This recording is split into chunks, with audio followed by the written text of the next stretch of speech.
Three patterns, three rules, three real trades. Since most traders memorize candle names, they don't realize that pros actually memorize rules. Today we're going to cover three candlestick patterns that actually help you trade smarter with exact confirmation, entry, and stop. We're going to use a couple different names so it's real. It's not just a textbook. We're going to start with this idea today. We're going to talk about the location, the pattern, the confirmation, the risk, and how to manage it. Follow this every time and you'll just stop guessing and start trading. I love roller coasters. I love all roller coasters. But you know what my favorite part of the roller coaster ride is? It's not the initial drop. That's what everybody seems to like. That slow pull higher and that big drop. I like that part, but I love the second hill. The one where you've just built up all the speed going down the first hill, and then you start to climb back up with what seems like so much momentum.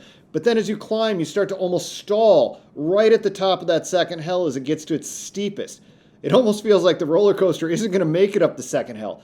There are these thoughts flashing of the ride not making it up, rolling backwards, and you need this rescue crew to get everyone off the ride because it's stuck. And then, just when it seems like we might not make it, we get the over-the-hill push and whoosh down and we go into a steep turn. I love that part of the ride. I've always thought the three inside-down candlestick pattern is like that second hill. I get that it can come off of a reversal, off of like a big extension, but when we see this as a continuation pattern, I like it way more. A three inside down happens when a strong green candle sets the stage. A smaller red candle forms almost entirely inside that first bar, and then a third red candle closes below bar one's body. It confirms the flip from the buyers to that pause to that seller. It's a candle that it doesn't ask, it absolutely takes authority. Where you're going to look for this is after a short-term uptrend back into supply. So we're going to get a first move down, short-term move back up into an interesting area of supply. You're going to look for a volume increase on that third candle, that third red candle. And it's going to act as a short on a failed push. So think about it like we went down the first hill, we came up the second hill. It looked like maybe we were going to stall out, but we weren't sure when. And then right with that third red candle, we started to accelerate again. So this stock had been grinding up off the lows. It had a decent move up higher. It pushed into supply and it hesitated. That strong green, then a smaller red inside of it. Tim, one of the traders on the desk, he felt the short. He didn't take it though. He waited for that third bar to pass his judgment. It opened, turned red, closed below the first candle's body. That was the verdict. He shorted the break of that candle low. Stop goes above the pattern high. And in this case, he had to ride it out a little bit as it kind of started to trend, but the lower highs kept going. And then it created this awesome trend continuation trade. It's not always super easy. That's why we're using real examples today. Sometimes it takes a little bit of wiggle, but the trade doesn't ever stop working. It just takes a little moment to get the momentum going in your favor. The reality is the setup for this isn't complete until the third bar says so. There's so many people that make the mistake of shorting up into that first move, or shorting when they get that little pause, only to get run over if it runs higher. The entire idea is short only when bar 3 closes below bar 1's body and you risk the pattern high. So you notice how the stock accelerates away from the uptrend line just when that second hill gets the steepest, right? Right as that green candle sets up this entire pattern. Then our three inside down forms and we have the turn to short against. Not everybody makes this pattern easy. It really should be. A lot of people enter after the second candle without that third candle, without that close lower. The pattern isn't complete until the third red candle closes below the first green body. The second big mistake a lot of people make is ignoring the preceding up move. The best edge comes after a short-term acceleration from the uptrend into that supply area. In this case, a level from the prior day, an area where the buyers tried to buy it on the open, and also it was a key round number, that 320 area. If you're forcing it before the level, like if you're just playing games and trying to short it up and then trying to short it up more, if you force it in that chop, that grindy chop to the upside, it's going to kill your win rate entirely.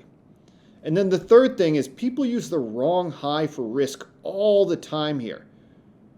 The proper invalidation, where this pattern is wrong, is above the pattern high. Usually it's the first or right at the beginning of that second candle. It's not the second candle's high. It's whatever the high of that pattern is. Let's get on to the second pattern that we're looking at today. This one we call the trap. Now, this is a specific thing. It's a gravestone doji above a resistance area. This is a total flip on a lot of what people are looking for, because a lot of times they look for a gravestone doji to be a reversal pattern.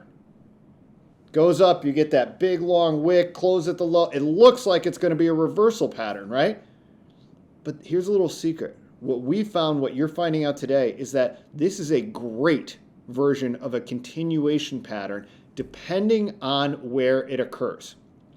So there's this doji that it means indecision, right? If we get above resistance after what feels like a little bit of a run, it can be a continuation clue. And if you know what to look for and you get follow through continuation, you're going to have this great opportunity.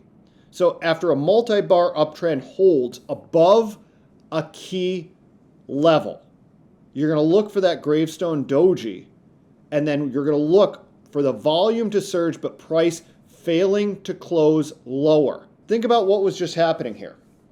We had all that initial up move, and then people are shorting it. People are looking to sell out of their position. They caught that first leg. That's great. It's holding above resistance. And then you have a hard down move. Maybe some people took quick profits out of that, or maybe some people stepped into short. The doji forms because you have that look that we're trying to lift higher, and then they're smacked right back down. The key is, if this is occurring above a resistance level, you can wait for the break of the gravestone doji high to get long. So Tesla moved like 5 points up off the lows above VWAP and was holding right around that 350 resistance area. It was holding VWAP well, and it was just sort of consolidating there. Then it had this dropout. It had this increased volume, this quick move down. It was looking like it was going to roll over. And then it printed this doji right at VWAP. It put in this gravestone doji, like the market put a question mark on the screen. It really seemed like the sellers were going to smash it. And they tried. That's what formed that candle. The bidders had tested it higher, right? That's the wick. Then the sellers smashed it right back down. That's what causes this candle body to be much smaller, almost invisible sometimes. P Money, one of the traders on the desk, didn't answer it with an opinion. He waited for the trigger. He saw the stock was above resistance, holding above resistance, even with that gravestone doji. He saw the sellers. He saw that they should have been easily able to take the stock lower, but they couldn't. So he set a buy stop right at that doji high and a stop loss below the doji low. He did this because although the stock could have broken down and started trending lower and reversing that initial move, it didn't. And it gave him a clue as to what could happen if the stock continued higher. The next candle, snap right through the high. The volume started to come back in. The continuation of the initial move off the lows was confirmed. 7 points up, just riding that trend. So a gravestone doji can be a reversal pattern, but a gravestone doji occurring above a key level asks a question. The break higher answers it. So the rule here is you get long only on the doji high break, and then you risk the doji low. So you wait for the break of that high and you risk the low. If a doji forms above resistance and then the very next bar breaks the doji high, then I get long. Stop below the doji low. Target is always the first spray higher and then usually a break of the 9 EMA because you're looking for momentum. We're going to quickly cover 3 mistakes that so many people have made when looking at this. They're going to buy the doji itself. That doji is indecision. It's not an entry. A break of the doji high is the trigger. Buying it is a big concern. if this is not occurring above and at a key level, there is not a trade. A doji in the middle of nowhere is just noise. You want it after a sustained run and a clear hold, a consolidation above an area of interest. And then one other huge mistake. People constantly overweight low volume dojis. Dojis on thin volume mean absolutely nothing, especially gravestone dojis on thin volume. You need to look for the surge in volume before the doji and then no progress. You'll see how the candle before a doji was almost 50% higher than the previous candle. You want to see that before acting. All right, enough question marks. What does conviction look like? No wicks, big body, real volume. So when the lid finally pops, this is the bar that means go. But we're going to use the next candlestick pattern in an interesting way. We're going to use it as an indication, not as a conviction candle. The Marubozu is something that so many people say, oh, look, it's a great breakout candle. It's this full body candle. That's the conviction, right? But that's not the trade that we're going to look at today. This is a hard trade to make. It seems like an easy trade, and sometimes it works really well. Everybody knows this candle. You recognize it. But in reality, there's a super specific use for it that we're going to cover right now. And let's get into what we're looking for first. So first, we're looking for a base or a coil near resistance, right? We're looking for volume expansion. The classic entry is on the close of the candle or the very next open with a stop underneath the base. But let's skip that for now and let's highlight one super important thing that drives all of us crazy. So we buy that high, right? It goes up a little bit. You move your stop up. It stops us out and then it really goes. What's happening? They come back and they stop us out because they know where the stops are getting moved to.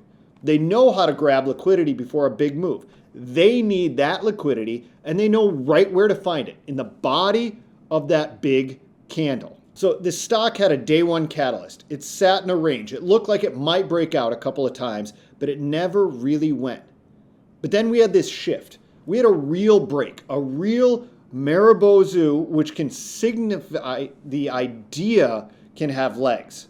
But for it to really go, for the acceleration so many people are looking for when they see that candle, we need to see something different. What happens way more frequently than we expect, and we can easily train ourselves to spot, is the Marubozu high hold. This is a specific thing we are looking for. You won't be able to unsee it once you actually see it. So you see how we get that move, but then the Marubozu gives us a level. When price gets and holds above the highs of that candle, it's showing the buyers won't let it drop. They won't let it drop to get the additional liquidity some of those buyers need. So they need to buy it higher. They're not able to buy it any lower. There are just too many buyers now. Real conviction looks like no wicks in that initial candle, plus volume out of a base. And then we can look for a Marubozu high hold for a trade. It's a variation of a second chance scalp we often see, one that we have to train traders to see, because if you can't see it, you just can't trade it. So a Marubozu plus a hold of the Marubozu high equals a second chance, or what we're calling here a Marubozu high hold.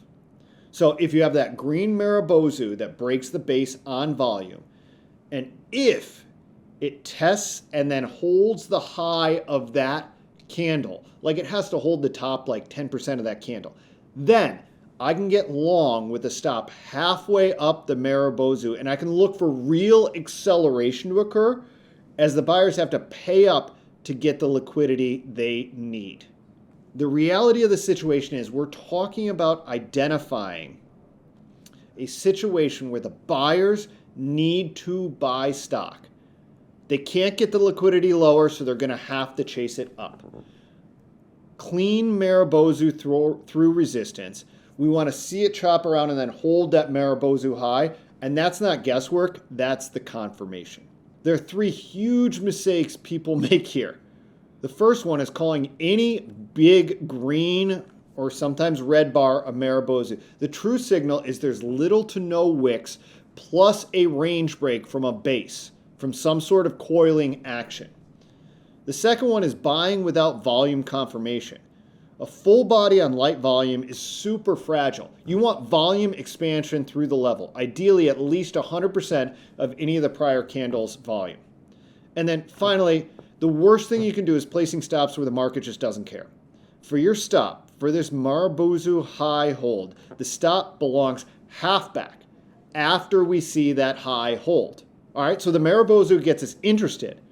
And it can even get us in at some time. Some people will absolutely take that trade. But for that real continuation, for that real source of edge where the buyers are forced to pay up and accelerate the buying to get the liquidity they want, we look for the Marubozu high hold. This is an opportunity. It's not a threat.